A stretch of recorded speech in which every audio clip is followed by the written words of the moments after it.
twebwe nk'abasaza dukoresha inzandiko ko twakoresha twandika ku mabahasha. Ubwo rero ngo kakabasha nakamuteguriye ariko yanyomoye ibikomere, ari mfite ibikomere ibintu baje nimaze igihe nagize ibibazo ariko amuba hafi ubwo yanyomoye ibikomere nongeye ngo umuntu negire hano nanjye mpaga kandiko azishira gasome bagira na koko umusaza kivuga ibikomere no rero mushe amazi aho rero wabatanze ubutwiriye iyo utabito umenye nyine ko ubutaka burumagara, imvura irabura, ibisarurwa biraza bibure kuko nyine ntabwo mbega wese ukuntu bigenda. Ubwo ni ubudasa Imana namugeneye kandi nongera kumwibutsa ko ari we wa mbere mu buzima bwa Alex.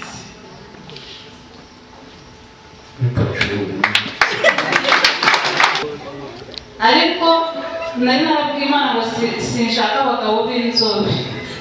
n'Imana irabizi njyewe umugabo bitari iby'urwenya ngo nuko turi mu ruhame narabimubwiye njyewe umugabo wanjye ni uw'amateka ntabwo mwabasha kubyumva, uyu afite amateka imbere y'Imana n'abantu. Dushima Imana yemeye yuko duhura gutya nk'imiryango. Ikindi cya kabiri ndashimira pasiteri wacu watekereje neza akadutegurira uno munsi, Imana imuhumurije. Amen. Ikindi rero nacyo gitumye mpagarara hano nagira ngo nshimire uyu mutware wanjye imbere y'imbaga y'abantu bangana gutya. Ndamushimira yuko ni umugabo ureba kure, ni umugabo ugira imbabazi hafi kandi arankunda, ndabizi nanjye ndabibona, ntabwo ari ibyo ambwira gusa nanjye ndabibona. Jesi impano ngo twebwe nk'abasaza dukoresha inzandiko ko twakoresha twandika ku mabahasha. Ubwo rero ngo kakabasha nakamuteguriye ariko yanyomoye ibikomere, ari mfite ibikomere ibintu baje nimaze igihe nagize ibibazo ariko amuba hafi ubwo yanyomoye ibikomere nongeye ngo umuntu negire hano nanjye mpaga kandiko azishira gasome bagira na koko umusaza kivuga ibikomere no rero akandiko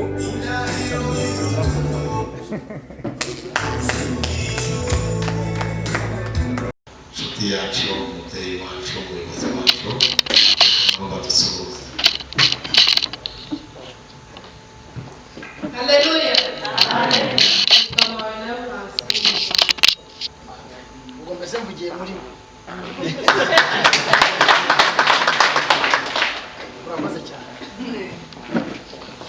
Oya, nawe reka twumvishe ibiti, katwumvishe ibiti nawe. Haleluya. Nari nzi ko mvugiye muri we. Kuko uyu munsi ari umuryango nyine birakaze, ntabwo byoroshye, ibintu birahambira akazi uyu munsi, ariko turabashimiye kubw'umukozi mwiza mwateguye mwese wahomukiye. Amazina ni ayandi ni Kayihura Michel, kubana namwe ni by'umunezero. Murakoze cyane. Imana izi neza ko mwaje. Imana ibamugishe. Turi kumwe. Yesu ashimwe. Amazina yanjye yitwa Niyitegeka Jean Eric, umufasha wanjye ari hafi n'ubwo mutamubona hano, ibivuga ubutumwa Rubavu. Ntacyo bintu birenzeho kandi kuboneka nk'umuntu ujya urerera itsinda rigari y'amahoro mu muryango, peace in the family, ibindi pasiteri n'abishaka. nshimira Imana uyu mwanya ni umwanya w'igiciro, ubona abantu bicaye bategereje kumva ijambo ry'Imana, ni byiza kandi ari umugabo n'umugore bari kumwe, ni byiza cyane.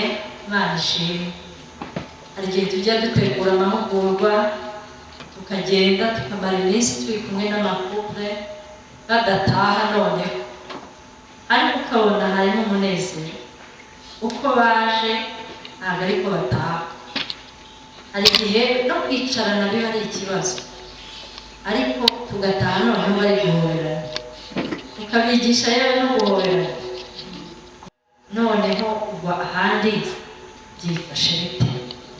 Hariho ibintu biba bimeze nk'aho tutemerewe kubivuga kandi byaracitse, byarabaye nabi, ingo zigasenyuka mu ibanga ntupfe kumenya ukuntu bimeze, kandi biri guhera hehe? Biri guhera muri bya bindi by'ibanga nyine bitavuga. Ariko ntabwo dufite isoni zo kubivuga kuko n'abandi bari kubivuga. Ugiye kuri YouTube usanga aribyo barimo, harimo n'abiyita ngo batanke, ugasanga mbega bari kwigisha n'abana bacu bagakurikira, twebwe tugakomeza tugaceceka ngo turi mu bintu by'amabanga kandi biri kwangirika. Biba bikwiriye rero ko twicara gutya. Niba agiye gukoropa wiga ati ndaje ngufashe, oya. Niba yakweretse ko ari buhakorope yarahakoropa, niba yakweretse ko ari busase arasasa, wivuga ngo reka nze ngufashe ngo mbonye utabizi, oya. Bakunda kuba apresiye, bakunda gukomerwa amashyi, ariko nyine iyo ubizi ukabikora nyine iwawe hataha amahoro, gira amahoro menshi. Abagore akunda ko attention nabuze ukuntu nyivuga mu Kinyarwanda, akunda kumwitaho cyane, ukajya umureba ukamenya yuko iki kintu kitariho, ukamenya n'iki. Niba yabyutse afite agaheri hano ukaba utabizi ko gahari yewe, ni ikibazo. Ugomba gukora attention ukamenya yuko burya hano haje igihe. Niyo mpamvu niyo yambaye neza ugomba ngo yewe wabibonye umubwirisha wambaye neza uyu munsi byari sawa cyane. Ni ibyo ngibyo abashaka ngo murebeho. Niba nkubwiye ati ndumva umutwe urya, wibwira ngo kwa muganga ari uhazi, oya nawe kwa muganga arahazi, ahubwo ikintu ashaka ni iki? Umutwe uri kukurya, twumve use n'ufite n'umuriro uriya, unywa amazi birakunda. Ahubwo noneho kandi ntabwo ayinywesha, yamuhe unywa amazi. Aho rero uba watanze umuti ukwiriye. Iyo utabikora umenye nyine ko ubutaka burumagara, imvura irabura, ibisarurwa biraza bibure, kuko nyine ntabwo mbega uzi ukuntu bigenda. Ubwo ni ubudasa. Akunda kumwumva ukamusobanukirwa, mbese nawe uti uyu munsi navunitse, wihita ubikura nk'inshuro 100 ugati wavunitse tipore kabisa, cyatunanije koko ndikubona wananiwe. Wibica amazi mu bwenge se wananiwe ute? Ubuse wakoze ubu byinshi. Ni ukuri hari ibintu ukora utazi yuko uri kubyica pe, ukajya ubona ubutaka bwararumbye ukagereza ariko ni iki bibaha kandi biri gupfira hehe muri utu tuntu dutoya. Iyo avuga ibibazo bye abashaka kumutega amatwi kandi ukamuha umwana ukabyumva ukabiha agaciro, ntugire ikintu utesha agaciro. Niba umwana yamenye ikirahuri, byumve ko umwana yamenye ikirahuri, yewe wibuke atazeye ako kantu ko gatoya nyine ikirahuri cyamenetse cyakomeye byakaze. Abagabo bo muri bo ni uguterura ibintu binini, ni inzu, ni ukugura amasambu, ni ukugura imirima, ni ukubaka amazu. Mbega muri bo harimo ibiporoje bimwe binini cyane, noneho mu badamu harimo dutoya, harimo kugura ifurusheti, igikombe, isahani. Aba bantu rero iyo bahuriye hagati, umwe yumva kugura umurima aribyo bya mbere, atari isahani nayo yari ikenewe. Aba bantu bagakocora ikibanza ni iki. Hari igihe njya mbwira umutware amubwira tuzi yuko tutarajya guhemba kwa runaka kandi barabyaye, ngahita mbwira ngo ariko minerivare nayo reka nayo kuzana igitekerezo cy'uburyo guhemba kandi minerivare zatewe. Ni ukuvuga iki?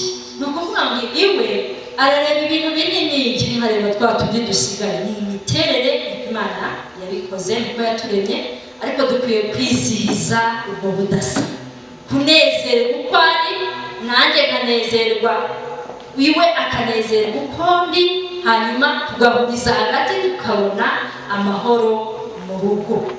Ijambo twasomye riravuga ngo umuntu wese muri twe anezeze mugenzi we. Kumunezeza ni ukumuha agaciro, kumunezeza ni ukumwumva mu miterere ye, iyo miterere ntikuremerere, kandi no gusubiza icyo yifuza mu ruhande rwe. Hanyuma umubere inyunganizi, umukomeze aho yagize intege nkeya,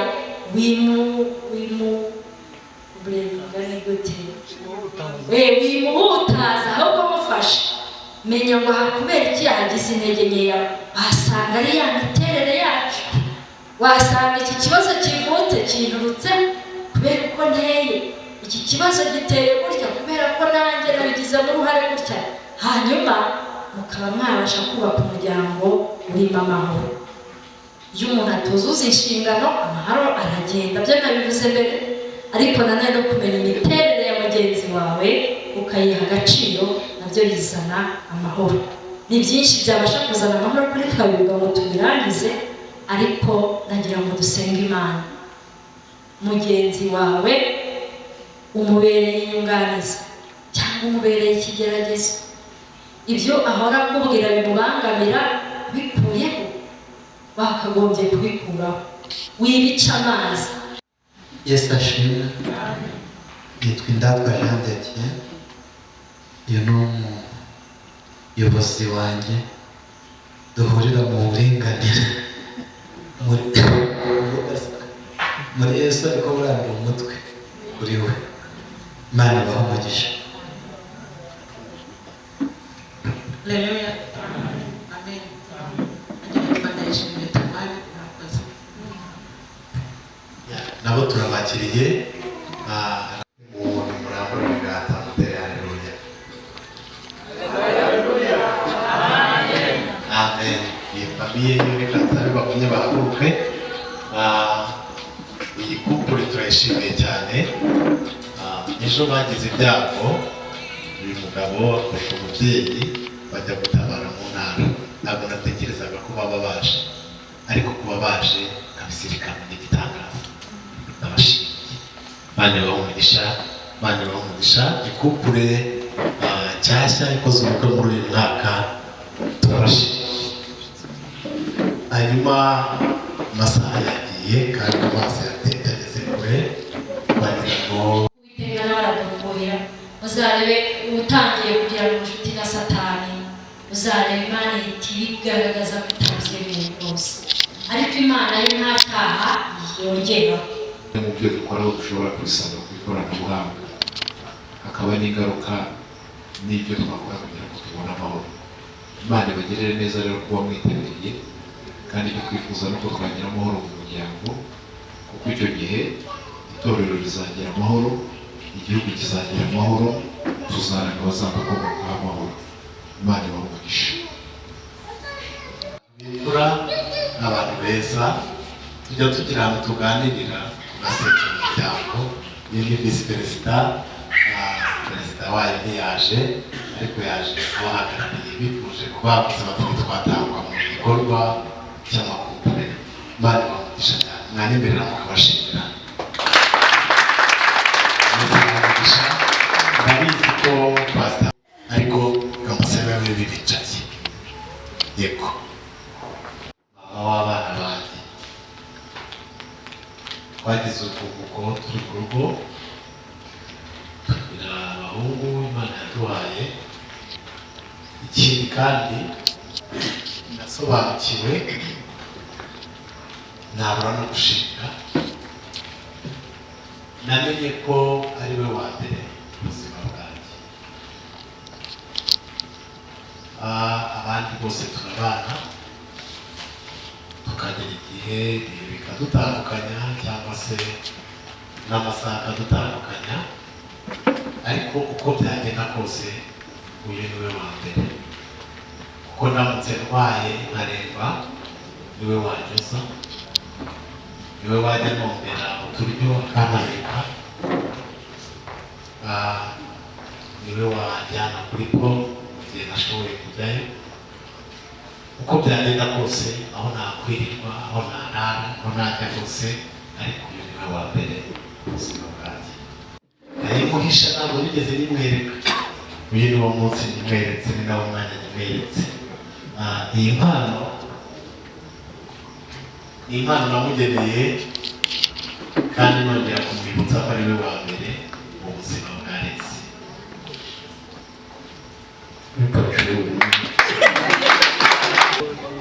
ariko nari narabwiye Imana ngo sinshaka abagabo b'inzobe, ariko sinabyibuka. Hari igihe usenga ukagira ngo Imana ntiyabyumvise. Ntabwo nabyibukaga ko nabwiye Imana ko ndashaka umugabo w'inzobe.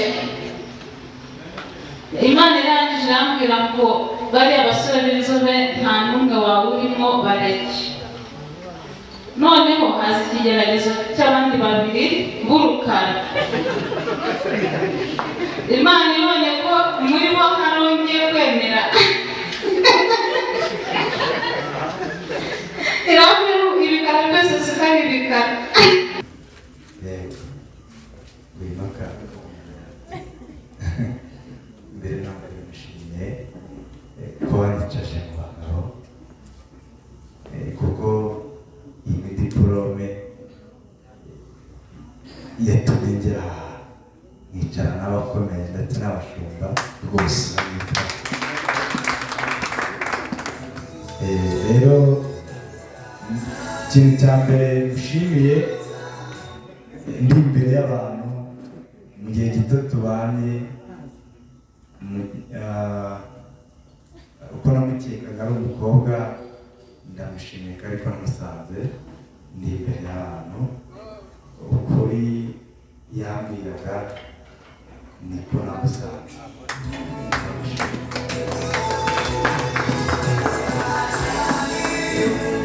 Rero ejo numvise ko nagize ibyago nkabona umubyeyi wanjye nkunda, ariko ngarutse nibuka ko mfite inkoramutima biramwumvise. kuriraho make nubwo amarinete arimo nta kibazo, uyakuwe ko muyahagaze.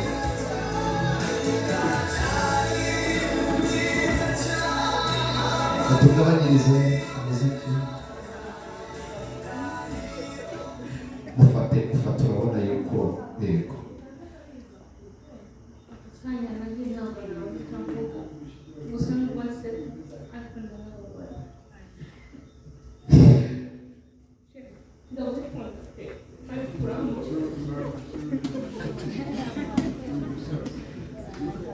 kubera igihe tumazemo iminsi byari bimugoye pe, kuko umubyeyi twe twari tumurwaje, nanagiye ari mu maboko yacu, ariko ntabwo numvaga ko iki gihe tuzakibona ko tugera hamwe, ariko ndanashima Imana ko yatwemerera ko tuhagera.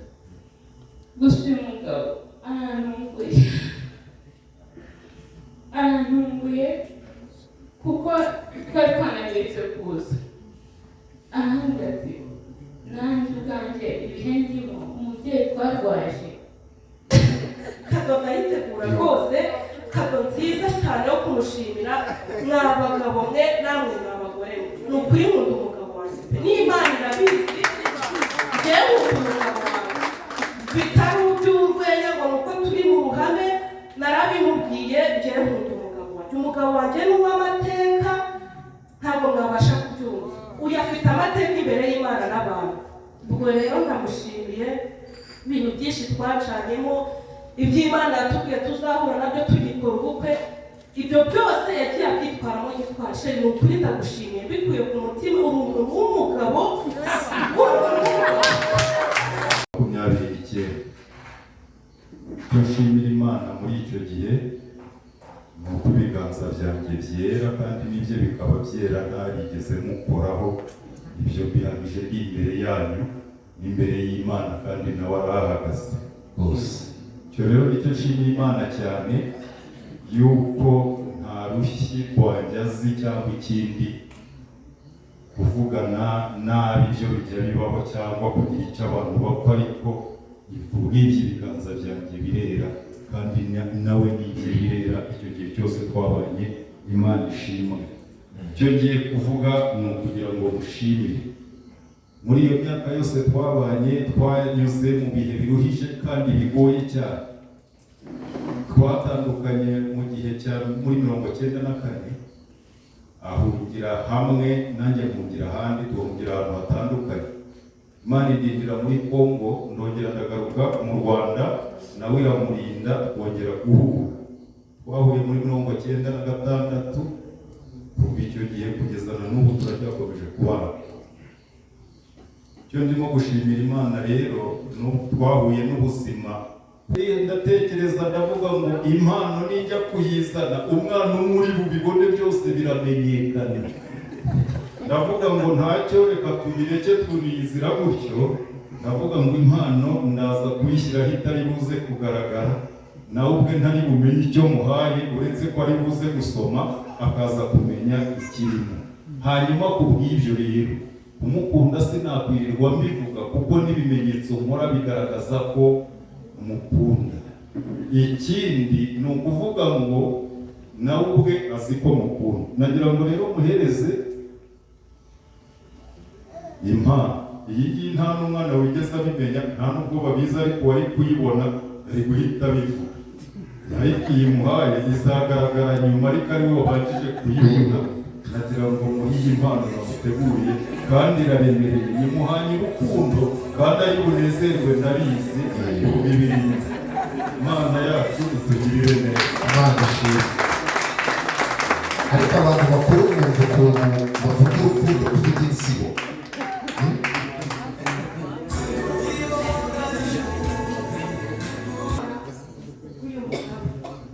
Ushatse umuryango wawe utabishaka, ushaka umuryango wawe utabishaka. Ubwiryo yarwanya intambara zikomeye birenze, na n'ubu nta n'umwe ushobora kumusura kuko ubw'ibibazo namuyoboje. Ndashimira Imana rero ko tukiri kumwe tugaragara abana teza mbere yacu. Uyu mudamu wanjye ndamukunda, yamvuka iburengerazuba nawe akavuka hano i Kigali.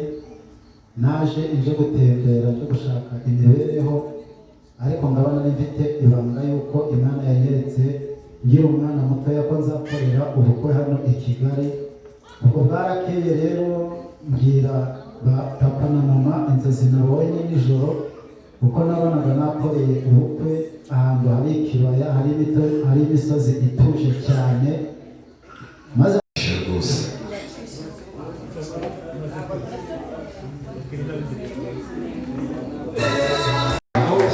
azi ko ntazi Imana zidakomanya amahembe, ariko uyu munsi ndamubwira ngo iracyakomeye kumukunda. mubashimire rwose, mubashimire. Haleluya. Imana ishimwe. Ndanezerewe kubw'iki giterane. Mbere yo gushimira umutware, ndabanza gushima data wa twese kuko yongeye kuduteranya atwita.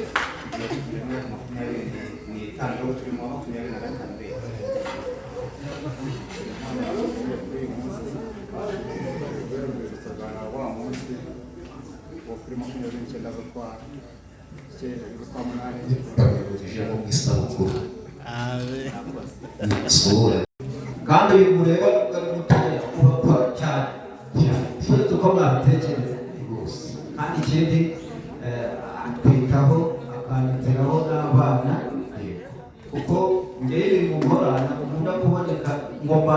Nahoraga mbwirwa ko ngiye kuba umupfakazi, byarangoraga ko nabonaga nkiri mutoya, ariko Imana iracyamurinze.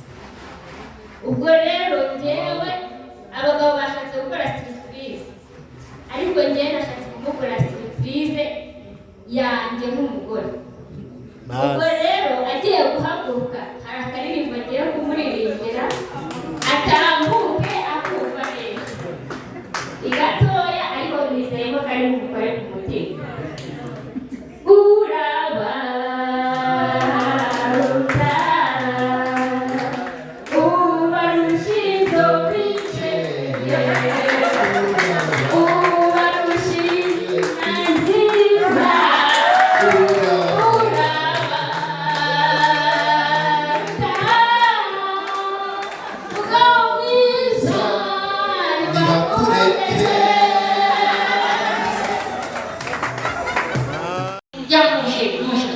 kunywa amazi aho rero uba watanze umuti ukwiriye iyo utabito